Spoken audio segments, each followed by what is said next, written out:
Good morning, everyone. It's hard to follow Dr. Greenberg in a talk, but he and I went to medical school together. We're both from Houston, and then I followed him up to Baltimore, and he moved back to Texas. But I'm going to narrow down a little bit in my topic, which is Neuromyelitis Optica. I'm also going to mention a couple of words on optic neuritis separate from NMO. Well, we'll start with one of my patients who,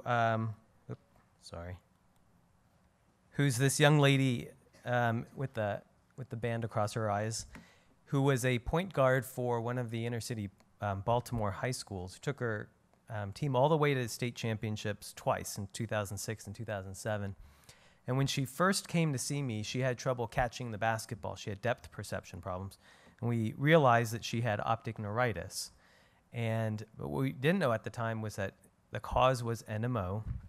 And she quickly progressed to a wheelchair, and she passed away from her illness. And I don't mean to scare you with this first slide about how bad NMO is, but the mortality rate is 7% in our latest study. So it's not one of those good diseases. But more concerning, or equally concerning, is that about half of our patients are blind in at least one eye, and more than half are weak in at least one limb just from this disease. It's a disease that's characterized by repeated attacks. So every attack that occurred in this young woman led to increasing disability. And where we put it on the spectrum, and the way we've been defining it for the past 100 years or so, is a disease of localization, where it attacks.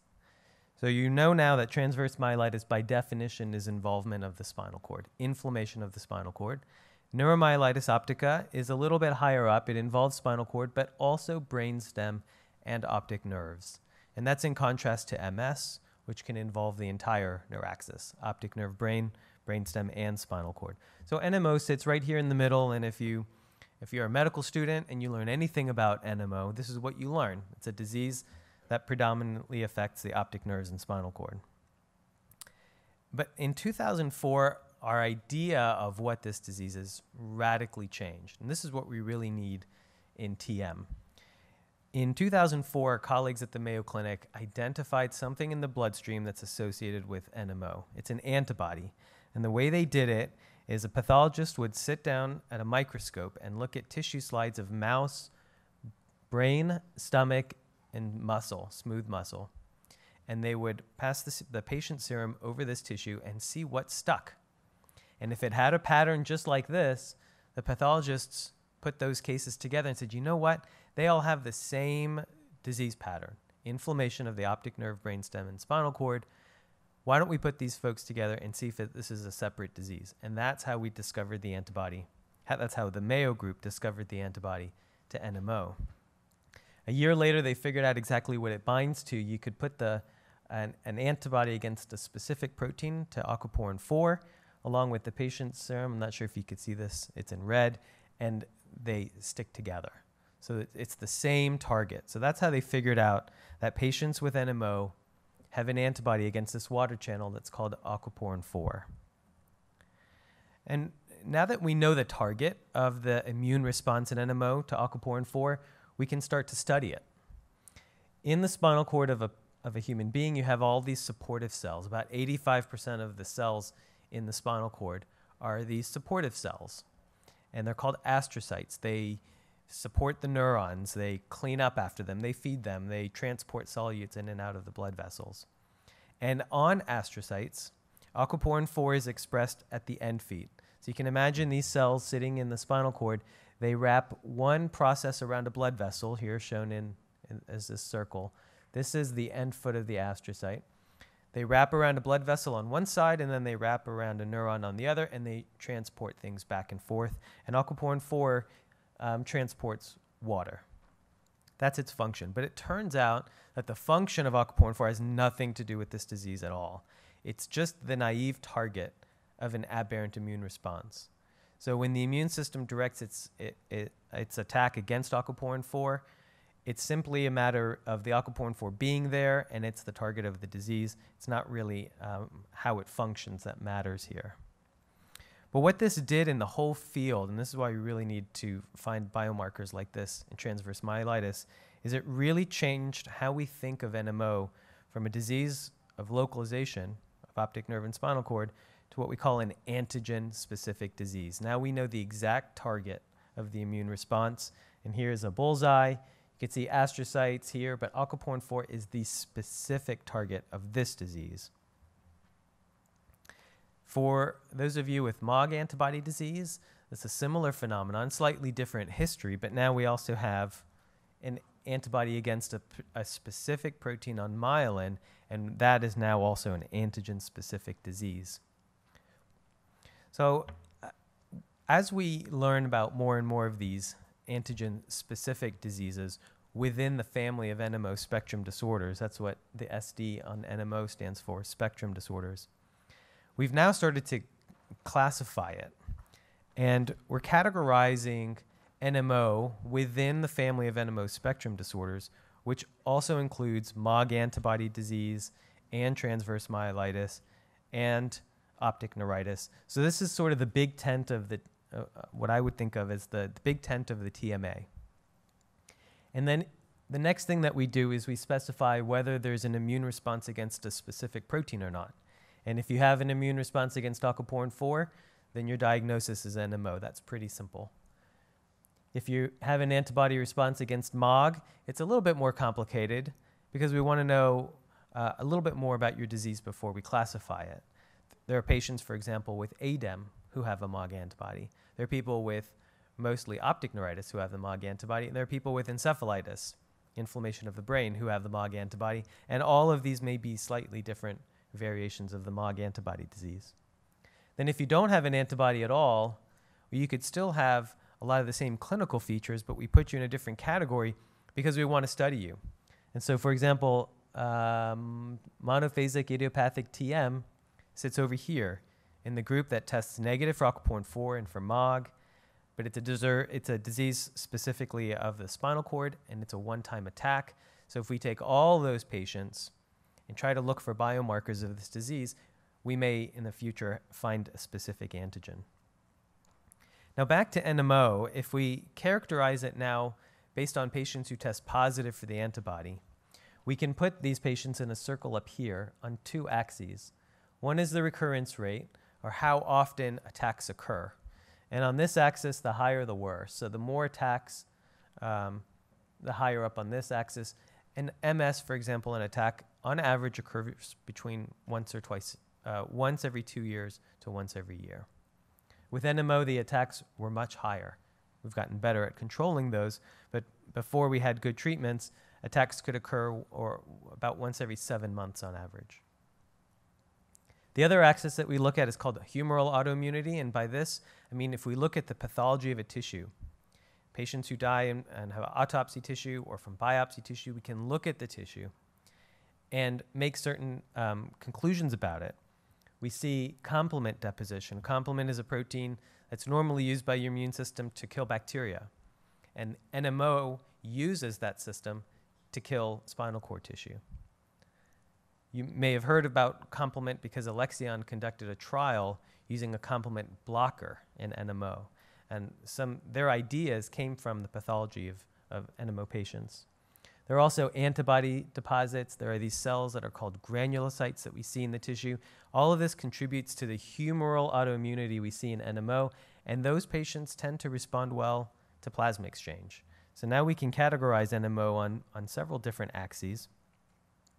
And fortunately, over the years, the circle has shifted down on the recurrence rate spectrum. That's good because we're treating patients.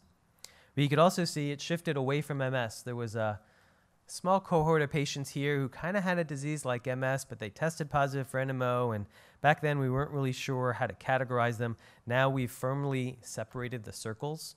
I think pretty much everyone in the field has agreed that you cannot have both MS and NMO. So that's one feature. The other feature is that there's more overlap with rheumatologic diseases. In our series in Baltimore, we had about 25% of our patients testing positive for lupus markers. And in the Mayo Clinic's group, about 25% tested positive for myasthenia gravis markers. And not only markers, but patients can have a lot of rheumatologic diseases that overlap with their neurologic disease. So that's characteristic now of NMO. And as we've learned more about the the disease and the specificity of the antibody, we've grown so fond of the antibody as being a marker of the disease that in our new 2015 criteria, we now divide you up based on whether you test positive for the antibody. It's like the first question we ask: did you test positive for the antibody? If yes, then we look at your MRI and your clinical history and we say, okay, what else about you would be consistent with NMO? For example, have you had optic neuritis? Have you had transverse myelitis or brainstem attack? If you said yes to any of those, or some rare attacks like the kind Dr. Benson showed, but you test positive for the antibody, that's easy for us. We say, this is a very specific test, you have NMO. It's only those cases where we don't know, where you test negative for the antibody, that we start to look deeper. I'll get back to those in a second. I do want to mention that there are many different places you can get the aquaporin 4 test, and they're not all the same. Many of you have had your testing done at the Mayo Clinic. I think Quest and LabCorp use the same type of testing. Also, folks out west often get tested at ARUP Labs, which I think is actually the largest lab. They're in Utah. And all of these labs test for aquaporin 4 in a slightly different way. The important thing is that if you test positive by any of these methods, it's very likely that you're once positive, always positive.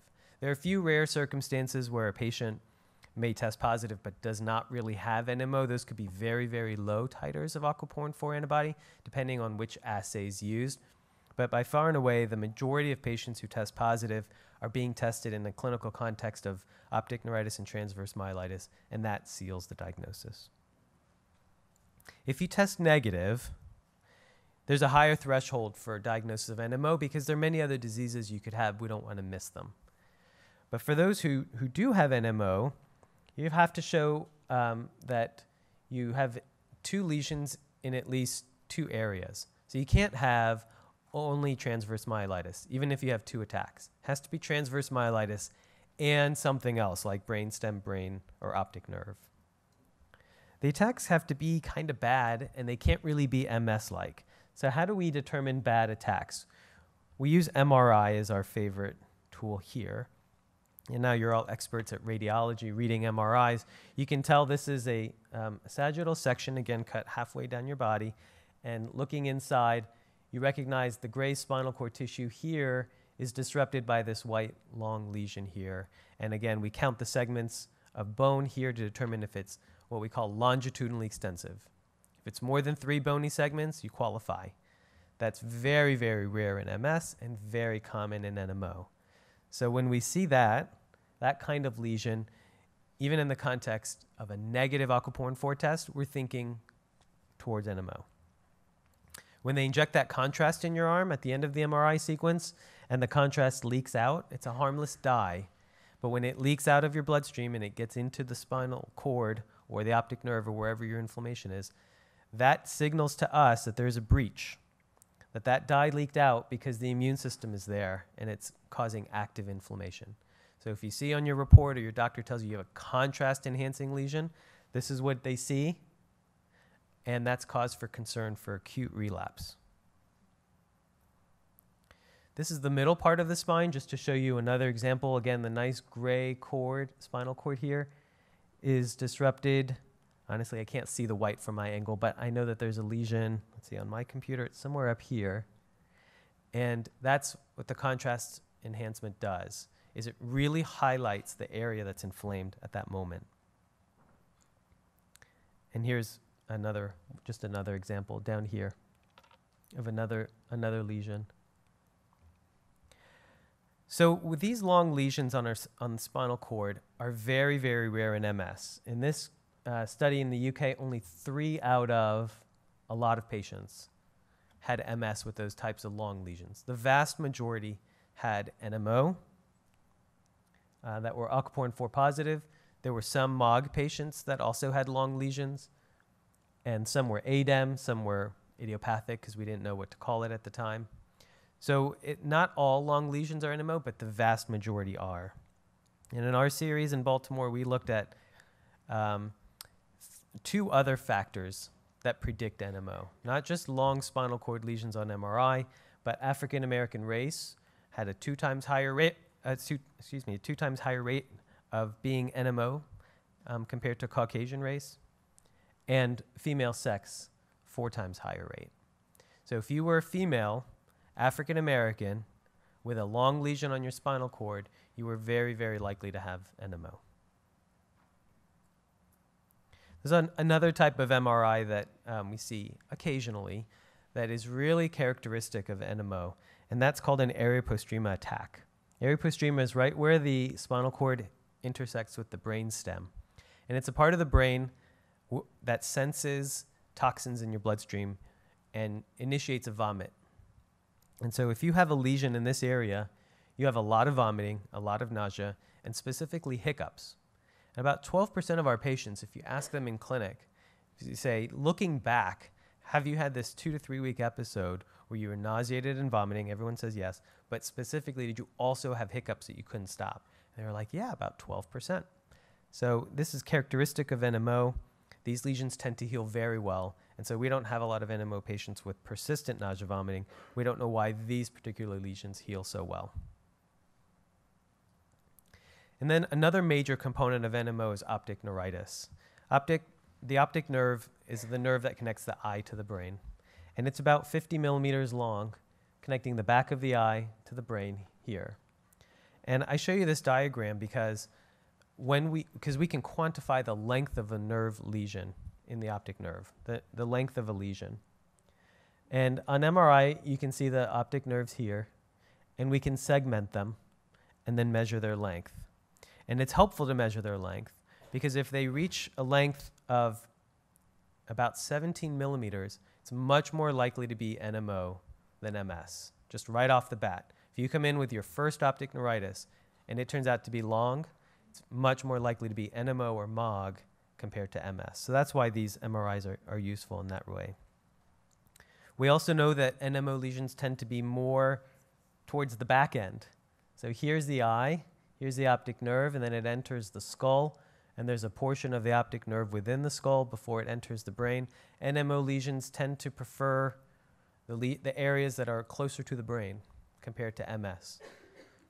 MOG, for whatever reason, tends to prefer the parts closer to the eye. So that's something different between aquaporin 4 and MOG optic neuritis.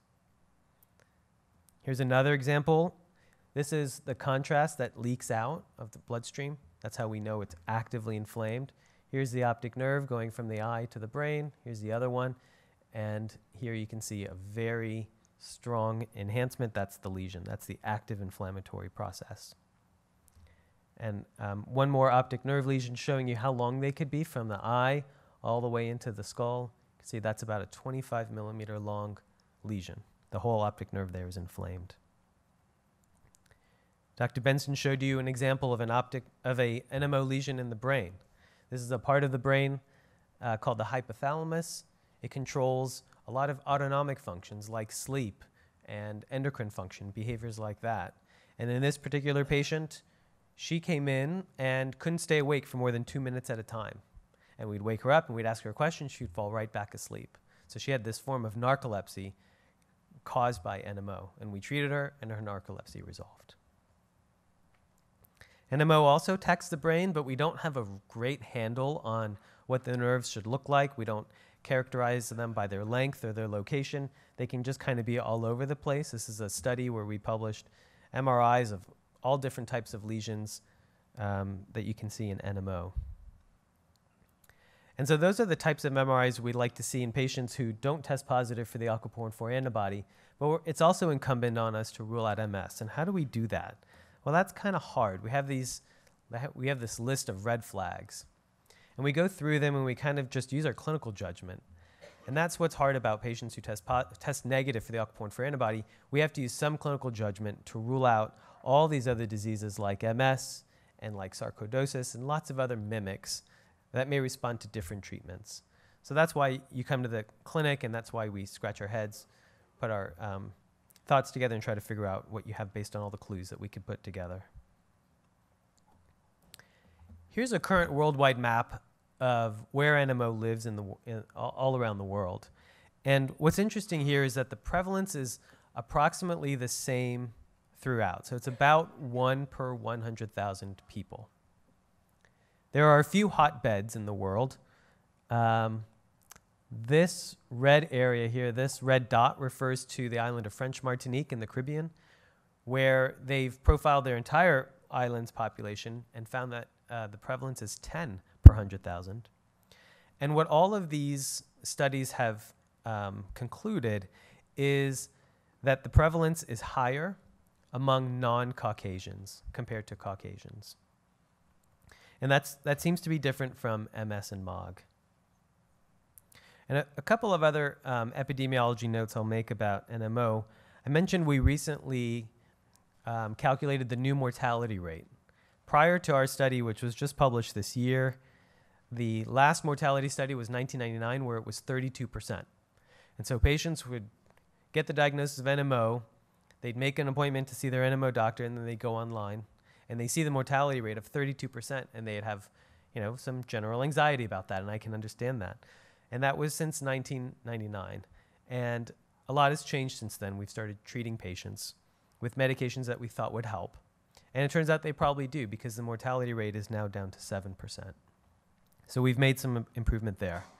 When we look at those patients who've passed away from NMO, this is a study between our center in Maryland and New York City. And I'll draw your attention to this one area here where we gathered 30 patients who passed away in the past 10 years. And 27 out of those 30 were African American. Only 2 were Caucasian and 1 was not Caucasian or African American. And we looked at those deaths and we tried to understand what caused those deaths. They all occurred within 1 year of a really bad attack of cervical spine disease. So this was an attack way up in the cervical spine in areas that control breathing and swallowing.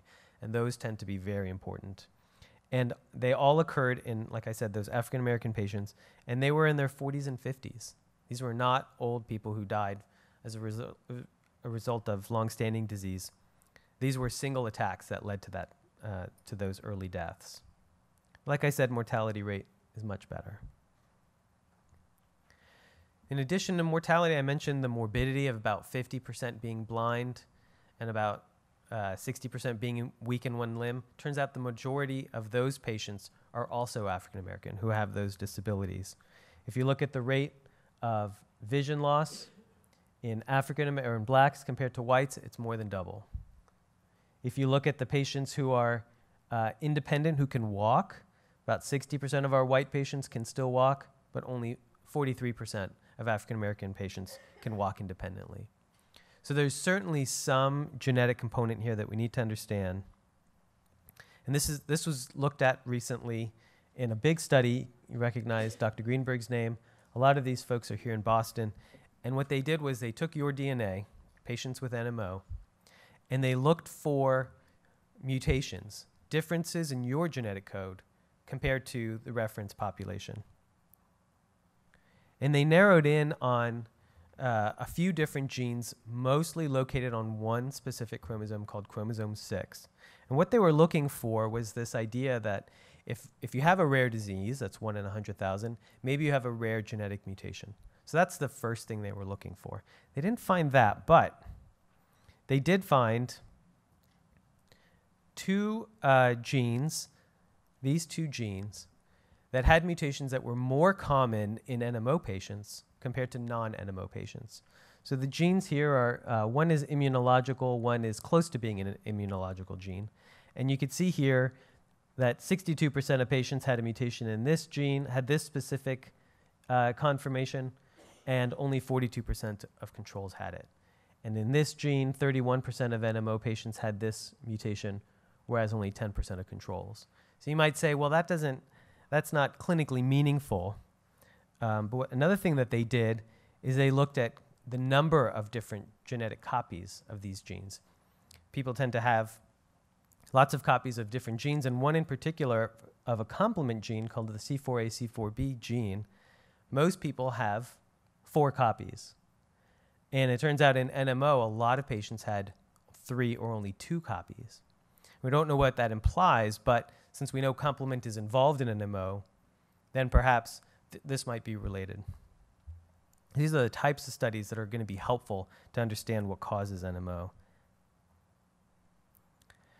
Now, I'll mention just a few things about treatment. You've heard about steroids and plasma exchange.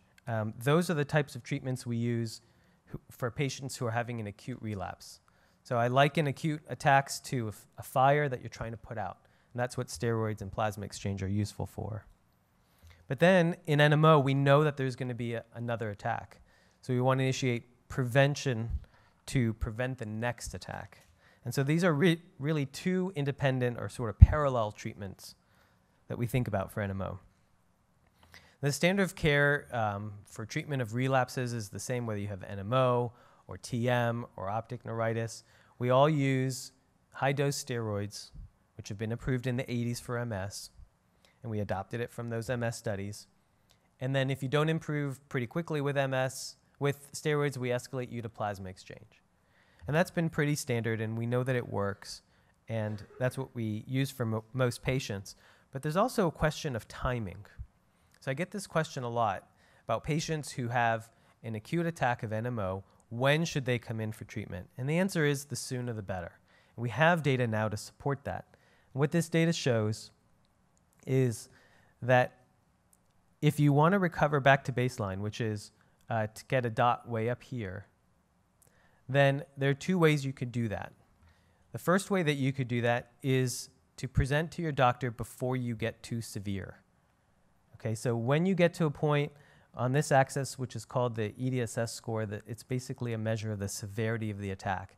The farther out you get on here, the more severe you get, by the time you present to the hospital, the less likely you are to reach back to baseline. So if you just wake up and you're completely blind, there's nothing you could do about that. You call me right away, that's already very severe. But if you wake up with a little vision loss and it progresses over a week or 2 or 3, and then you become blind in that eye, that's very different. If we'd have treated you sooner, we think we would have done better in your outcomes. Now, we need to do better than plasma exchange and steroids. And one of the ways we've tried to do that was to look back at the tissue. Again, this is autopsy tissue published by the Mayo Clinic and at our center, where we see lots of complement deposition. This is that aspect of the immune system that's being used by NMO to cause tissue damage. And we asked, well, if we blocked this process, can we mitigate the damage from any single NMO attack? So we partnered with this company. The company was called Shire. They're based here in Boston. They just got bought out, but they're still producing this product called Cinryze, which is similar to Eculizumab in that it blocks complement. And what we did was we enrolled 10 patients, and they all had to have an acute attack of NMO, and then we added the complement blocker to their steroids. And we just asked, what was the outcome? Now, I'll just walk you through these, what are called box plots. At baseline, this is before the patient had their attack. At baseline, they had a level of disability equal to about 2, which is not too bad. Maybe some sensory loss and pain and loss of sensation, but really not doing too badly. The average was about here before the attack. Then during the attack, they suddenly got worse, represented by a score of 4 here, which is about equivalent to loss of vision in one eye. Okay, so baseline, not too bad. Acute loss of vision when they come in. By the time we were treating patients and discharging them 5 days later, they did not show that much improvement. But when they came back to clinic only 30 days later, the majority had recovered back to their baseline when we blocked complement in addition to using steroids. So this was one way that we could mitigate the damage from an acute attack. In fact, 8 out of those 10 patients returned to their baseline. 2 still required plasma exchange. And there were no significant adverse effects that emerged out of this study, which was only 3 days of treatment. So really a benign treatment for a very severe attack with a good outcome. This is the company that sponsored the trial, and they were interested in a phase 3 study to expand this worldwide. They budgeted everything, and then they got bought out by this company, Takeda, who's also moving to Boston, and so we're hoping to recruit to get them to sponsor this trial. Now, I mentioned that in parallel to acute treatment, we also want to prevent the next attack. These treatments were all investigated to do that. It's kind of small writing, but this is Imuran, Cellcept, rituximab, methotrexate. You've heard of all these medications. And you could see how many different studies we've done in very small patient populations all around the world, and they all point in the same direction. If you suppress the immune system, you can prevent the next attack. And these were all off-label studies, and they were all biased by the fact that we knew patients were on treatment. So these weren't placebo controls. There are trials I'll talk about in a second that have launched since then that have proven that some of these medications work. But we've been fairly successful in preventing relapses in NMO. And based on the science I described and some of these clinical trials, we do have now placebo-controlled trials that have launched worldwide. One of these just reported out their top-line results. Alexion, which is a sponsor here, tested Eculizumab, a different complement blocker, in preventing new attacks. And I'll show you those top-line results in a second. Then we also had a company called Roche that had a drug that blocked a different target that I didn't talk about much today, called the interleukin-6 receptor.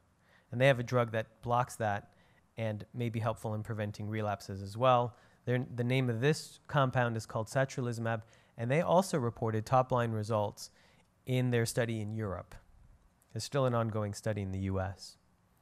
And then MedImmune put out a drug that targeted B cells, similar to rituximab. They've spun off into a company called Viela Biolabs to continue the trial, and they've, I believe they're a sponsor here. I know one of their representatives is here, and they're also in worldwide trials now for NMO. So I mentioned Alexion. They just published this, I think maybe 2 weeks ago.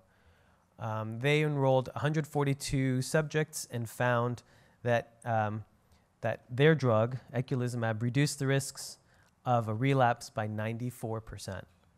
Now, this is great news for patients. The trouble is that this infusion requires every 2 weeks that you show up in our infusion center and you get the infusion over 35 minutes with a 1-hour observation.